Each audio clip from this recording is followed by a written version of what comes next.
Bu manzaraya bakarken şunu bilmenizi istiyorum. Hasankeyf sadece eski bir şehir değildir. Burası insanlığın aynı yerde kesintisiz yaşadığı en nadir yerlerden biridir. Öyle ki bazı dönemlerde takvimler bile henüz icat edilmemişti ama Hasankeyf vardı. Az sonra göreceğiniz eserlerden biri 1000 yıldan daha uzun süre güneşi hiç görmeden toprağın altında kaldı. Bir diğeri üzerinden geçen her medeniyetin kendi izini bıraktığı tek bir taş parçası. Bu müzede aynı taşın üzerinde 4 farklı uygarlığın izini aynı anda görebileceksiniz. Ve belki de en çarpıcısı burada sergilenen bazı eserler. Sular yükselirken son anda kurtarıldı. Bir şehir düşünün, kayboldu ama unutulmadı. Bu video boyunca Hasankeyf'in yalnızca görünen yüzünü değil, hiç anlatılmayan hikayelerini de göreceksiniz. Şimdi binlerce yılın sessiz tanıklarının arasına giriyoruz. Bu topraklara baktığınızda sadece bir coğrafya görüyorsunuz. Oysa Anadolu milyonlarca yıl süren devasa bir dönüşümün sonucudur. Yer kabuğu hareket etti, denizler çekildi, dağlar yükseldi, kıtalar çarpıştı, toprak şekil değiştirdi ve insanlığın yaşayacağı bu eşsiz coğrafya ortaya çıktı. Hasankeyf'in hikayesi işte tam burada başlar. Bugün Batman olarak bildiğimiz bu bölge sadece tarihiyle değil, yerin altındaki zenginlikleriyle de dikkat çeker. Türkiye'de çıkarılan ilk petrol bu topraklardan yükseldi. Aynı topraklar hem modern dünyanın enerjisini hem de insanlık tarihini sakladı. Yıllar süren arkeolojik kazılar sırasında toprağın altından sadece taşlar değil, geçmişin izleri de çıktı. Her bulunan parça Hasankeyf'in tarihini biraz daha geriye taşıdı. Bu eserler burada yaşamın binlerce yıl boyunca hiç kesintiye uğramadığını gösteriyor. İlk insanlar için burası bir sığınaktı. Kayaların içine oyulmuş mağara evler onları hem doğanın sertliğinden hem de bilinmeyen tehlikelerden korudu. Ateş burada yakıldı. Hayat burada başladı. Ve şimdi gördüğünüz bu taş aletler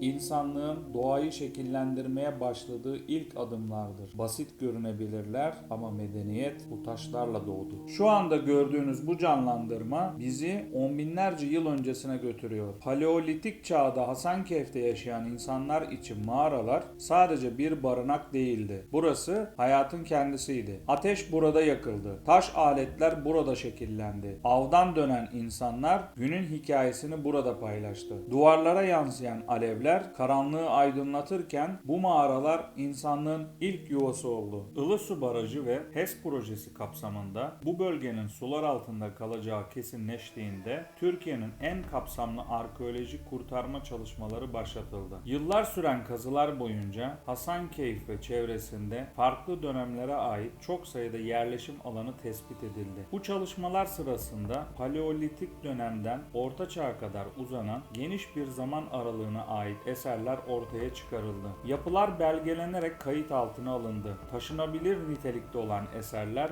koruma altına alındı. Amaç sular altında kalacak bu kültürel mirasın mümkün olan en büyük bölümünü gelecek nesillere aktarmaktı. Bugün bu müzede gördüğünüz birçok eser işte bu kurtarma kazıları sayesinde gün yüzüne çıkarıldı. Şimdi gördüğünüz bu canlandırma Neolitik dönemde Hasankeyf ve çevresinde kurulan ilk köy yaşamını yansıtıyor. Bu dönemde insanlar avcı toplayıcı yaşamdan uzaklaşıp yerleşik hayata geçmeye başladı. Küçük topluluklar halinde yaşayan insanlar tarım yapıyor, hayvanları evcilleştiriyor ve aynı yerde uzun süre kalıyordu. Bu köyler insanlık tarihinde toplumsal yaşamın temellerinin atıldığı ilk yerleşimlerdi. Neolitik dönemde yaşayan insanlar kendi barınaklarını doğrudan çevreden topladıkları malzemelerle inşa ediyordu. Taş, kerpiç ve ahşap ev yapımında kullanılan temel malzemelerdi. Evler genellikle basit planlıydı ancak aile yaşamı için yeterliydi. Bu yapılar insanın doğaya uyum sağlamak yerine doğayı şekillendirmeye başladığının en erken örnekleri arasında yer alır. Kalıcı evler, kalıcı yaşamın da başlangıcı oldu. Bu bölümde Neolitik dönemde yaşayan insanların kullandığı taş aletleri ve bu aletlerin nasıl üretildiğini görüyorsunuz. Neolitik dönemde taş alet yapımı Paleolitik çağa göre daha bilinçli ve planlı hale gelmiştir. İnsanlar artık sadece kırarak değil, taşları yontarak, düzelterek ve şekil şekillendirerek alet üretmeye başlamıştır. Bu vitrinde yer alan balta başları, kazıyıcılar ve kesici aletler tarım faaliyetlerinde ve günlük yaşamda kullanılmıştır. Tarımın başlamasıyla birlikte toprağı işlemek ve ahşap malzemeyi şekillendirmek önemli hale gelmiştir. Bu nedenle taş aletler daha dayanıklı ve işlevsel olacak şekilde üretilmiştir. Bulunan aletlerin bir kısmı kullanım sırasında aşınmış izler taşır. Bu izler aletlerin gerçekten günlük hayatta kullanıldığını göstermektedir. Neolitik dönemde üretilen bu taş aletler insanın doğayla kurduğu ilişkinin üretime dayalı bir yapıya dönüştüğünü açıkça ortaya koyar. Ayrıca bu bölümde yer alan bazı taş aletlerin yalnızca günlük kullanım için değil, uzun süreli işler için üretildiği anlaşılmaktadır. Taşın seçimi, sertliği ve işlenebilirliği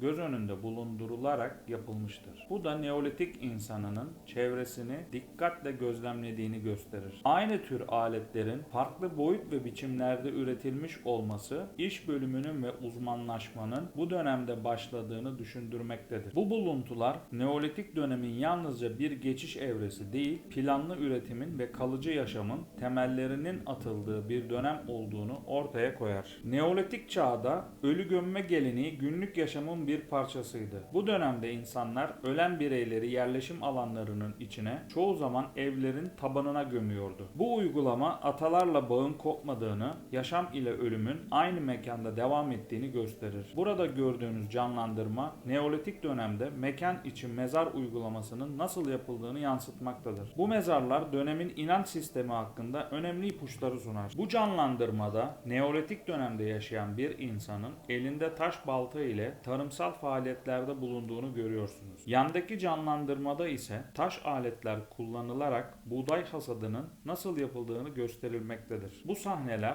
Neolitik dönemde üretime dayalı yaşamın nasıl şekillendiğini yansıtır. Bu canlandırmada Neolitik dönemde yaşayan insanların nehir ve göl kenarlarında balık tutarak beslenmelerini nasıl sağladıklarını görüyorsunuz. Şimdi Sumaki Höyük'te yapılan arkeolojik kazılarda ortaya çıkarılan buluntuların sergilendiği bölüme geçiyoruz. Bu höyükte yürütülen çalışmalar Neolitik döneme tarihlenen yerleşim izlerini ortaya koymuştur. Burada bulunan seramik parçaları, taş aletler ve günlük kullanıma ait objeler dönemin yaşam biçimi hakkında önemli bilgiler sunmaktadır. Buluntular yerleşik hayatın geliştiğini, üretim ve depolamanın artık günlük yaşamın bir parçası haline geldiğini göstermektedir. Sumaki Höyük, Hasankeyf ve çevresinin Neolitik dönem yerleşimleri açısından önemli merkezlerden biri olduğunu ortaya koymaktadır. Bu vitrinde gördüğünüz kapkacaklar Neolitik dönemde insanların çamuru şekillendirerek günlük yaşamda kullandıkları ilk seramik örnekleridir. Bu kaplar yiyeceklerin hazırlanması, pişirilmesi ve saklanması için kullanılmıştır. El ile şekillendirilen bu ürünler insanın doğadaki ham maddeleri işlevsel eşyalara dönüştürmeye başladığını gösterir. Bu canlandırmada ise Neolitik dönemde bir ustanın çamurdan tabak ve tencere yapımını nasıl gerçekleştirdiğini görüyorsunuz. Bu üretim günlük yaşamın ihtiyaçlarına yönelik kapkacak kültürünün başlangıcını temsil eder. Bu dioramalarda erken Tunç çağında kurulan köy yerleşimlerini, bakır işçiliğini ve maden ocaklarında yürütülen çalışmaları görüyorsunuz. Bu dönemle birlikte metal kullanımı yaygınlaşmış, üretim tarımın ötesine geçmiştir. Maden, erken Tunç çağı toplumlarının ekonomik ve teknolojik gelişiminde önemli bir rol oynamıştır. Şimdi Başur Höyük'te yapılan arkeolojik kazılarda ortaya çıkarılan buluntuların sergilendiği bölüme geliyoruz. Başur Höyük, erken Tunç çağına tarihlenen önemli yerleşim alanlarından biridir. Bu alanda ele geçen metal eserler, bakır ve bakır alaşımlarının günlük yaşamda ve törensel alanlarda yaygın olarak kullanıldığını göstermektedir. Silahlar, süs eşyaları ve çeşitli aletler metal işçiliğinin bu dönemde ulaştığı seviyeyi ortaya koyar. Metal üretimi uzmanlaşmayı beraberinde getirmiştir. Bu da toplumsal yapının daha karmaşık hale geldiğini gösterir. Aynı vitrinde yer alan seramikler ise erken Tunç çağının karakteristik özelliklerini taşır. Kapların biçimleri, yüzey bezemeleri ve pişirme teknikleri bu dönemin seramik geleneğini yansıtır. Seramikler sadece günlük kullanım için değil, aynı zamanda depolama ve ritüel amaçlarla da üretilmiştir. Başur Höyük buluntuları Hasankeyf ve çevresinin erken Tunç çağında gelişmiş bir üretim ve yerleşim ağına sahip olduğunu göstermektedir. Bu canlandırmada erken Tunç çağında yaşayan insanların tarım ve hayvancılıkla geçimlerini nasıl sağladıklarını görüyorsun. Bu dönemde tarımsal üretim artmış, hayvancılık günlük yaşamın önemli bir parçası haline gelmiştir. Bağşur höyük kazılarında ortaya çıkarılan bu seramikler erken Tunç çağının üretim anlayışını yansıtmaktadır. Kapların biçimleri, yüzey bezemeleri ve pişirme teknikleri dönemin seramik geleneği hakkında önemli bilgiler sunar. Bu seramikler günlük kullanımın yanı sıra depolama ve farklı amaçlarla da üretilmiştir. Bu vitrinde yer alan boncuk dizileri Bağşur höyük kazılarında ortaya çıkarılmıştır. Taş, kemik ve metalden yapılan bu boncuklar erken Tunç çağında süslemenin ve kişisel ifadenin önemini göstermektedir. Boncuklar sadece estetik amaçlı değil, aynı zamanda sosyal statü ve inançlarla da ilişkilendirilmektedir. Bu canlandırmada Tunç çağında uygulanan ölü gömme tekniklerini görüyorsunuz. Bu dönemde ölüler belirli kurallar çerçevesinde mezarlara yerleştirilmiştir. Mezarların içinde bulunan kemik kalıntıları dönemin inanç sistemi ve ölüm sonrası yaşama dair düşünceler hakkında önemli bilgiler sunar. Bu uygulamalar Tunç çağı toplumlarında ölümün yaşamın doğal bir parçası olarak kabul edildiğini göstermektedir. Bu canlandırmada Tunç çağına ait bir köy evini ve evin önünde kullanılan düven aletini görüyorsunuz. Düven, tahılın harmanlanmasında kullanılan önemli tarım araçlarından biridir. Devamında ise Tunç çağında bir kadının taş aletlerle buğday öğütme işlemini gerçekleştirdiği gösterilmektedir. Şu anda Yeni Asur dönemine ait seramik eserlerin sergilendiği bölümdeyiz. Yeni Asur dönemi M.Ö. 9. yüzyıldan 7. yüzyıla kadar uzanan ve Mezopotamya'da güçlü bir siyasi yapı oluşturan önemli bir dönemdir. Bu vitrinde gördüğünüz seramikler Asur toplumunun günlük yaşamı, üretim anlayışı ve estetik zevki hakkında önemli bilgiler sunmaktadır. Kapların büyük bir bölümü günlük kullanım amacıyla üretilmiştir. Yiyeceklerin hazırlanması, saklanması ve servis edilmesi için farklı formlar tercih edilmiştir. Bazı seramikler ise daha özenli işçilikleriyle dikkat çeker. Bu örnekler törensel ya da özel kullanım amaçlı olabilir. Seramiklerin üretiminde çark teknolojisinin yaygın olarak kullanıldığı görülmektedir. Bu durum üretimde hızın arttığını ve standart formların ortaya çıktığını göstermektedir. Yüzeylerdeki bezemeler genellikle sade tutulmuştur. Ancak bazı örneklerde çizgi bezemeler ve geometrik motifler dikkat çekmektedir. Bu sayede anlayış Yeni Asur döneminde işlevselliğin, estetiğin önüne geçtiğini gösterir. Seramiklerde kullanılan hamur ve pişirme teknikleri ustaların malzemeye hakim olduğunu ortaya koymaktadır. Bu eserler yalnızca birer kap değil, aynı zamanda Yeni Asur toplumunun üretim düzenini,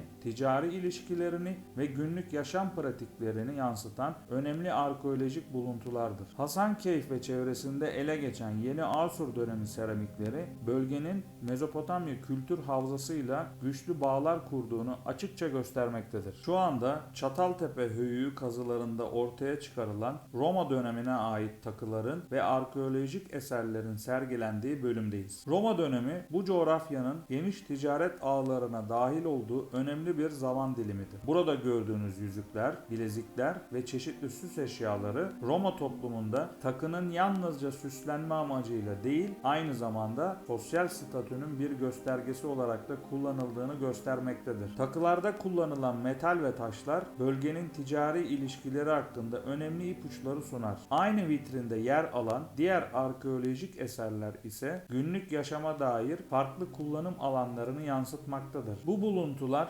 Roma döneminde Çataltepe höyüğünün aktif bir yerleşim alanı olduğunu ortaya koymaktadır. Eserlerin işçiliği dönemin teknik bilgi düzeyini ve estetik anlayışını açıkça göstermektedir. Çataltepe höyüğünden elde edilen bu eserler bölgenin Roma dünyasıyla kültürel ve ekonomik bağlarını ortaya koyan önemli arkeolojik veriler arasında yer alır. Şimdi kaya içine oyularak yapılmış bir bir evin içindeyiz. Bu mekan yalnızca bir barınak değil, tüm günlük yaşamın aynı alan içinde sürdürüldüğü bir yaşam düzenini yansıtır. İçeride yer alan dokuma tezgahı, bu evde yaşayan insanların kendi giysilerini ve ev eşyalarını üretmeye çalıştığını gösterir. Mutfak bölümü yemeklerin hazırlandığı, ateşin yakıldığı ve ailenin bir araya geldiği önemli bir alandır. Evde yer alan banyo bölümü ise temizlik ve su kullanımının günlük yaşamın vazgeçilmez bir parçası olduğunu ortaya koyar. Tüm bu alanlar kaya içine oyulmuş tek bir yapı içinde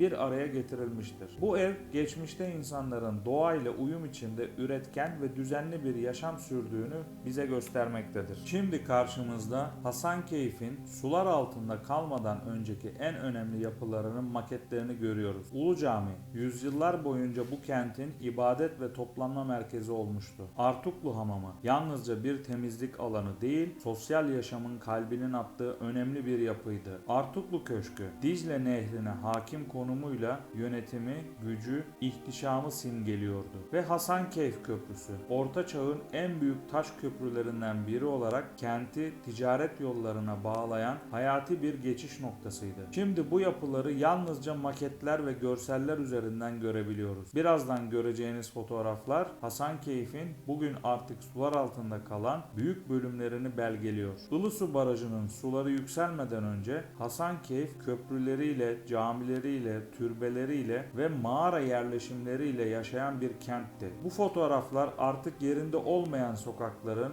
meydanların ve yapıların son tanıklarıdır. Maketler ise bu yapıların geçmişte nasıl bir bütün oluşturduğunu anlamamıza yardımcı olur. Sular altında kalan her yapı yalnızca bir taş yığını değil, bu topraklarda yaşamış insanların hatıralarıdır. Bazı yapılar taşınarak korunmaya çalışılmış olsa da Hasankeyf'in büyük bir bölümü artık yalnızca bu fotoğraflarda ve maketlerde yaşamaktadır. Hasankeyf bugün suyun altında olsa da hafızalarda ve bu müzede varlığını sürdürmeye devam ediyor. Şimdi Hasankeyf'in yetiştirdiği en büyük bilim insanlarından biri olan El Cezire'nin dünyasına giriyoruz. El Cezeri 12. yüzyılda yaşamış ve mühendislik tarihine yön veren önemli bir mucittir. Burada gördüğünüz düzenekler onun geliştirdiği mekanik sistemlerin yeniden canlandırılmış halleridir. El Cezeri makineleri yalnızca çalıştırmak için değil, zamanı ölçmek, suyu kontrol etmek ve insan hayatını kolaylaştırmak için tasarlamıştır. Özellikle su saatleri, otomatik çalışan kaplar ve hareketli figürler onun ne kadar ileri bir mühendislik bilgisine sahip olduğunu açıkça göstermektedir. Bu makinelerde dişliler, şamandıralar ve denge sistemleri kusursuz bir uyum içinde çalışır. El Cezire'nin en önemli yönlerinden biri icatlarını ayrıntılı çizimler ve açıklamalarla kayıt altına almış olmasıdır. Bu sayede yüzyıllar sonra bile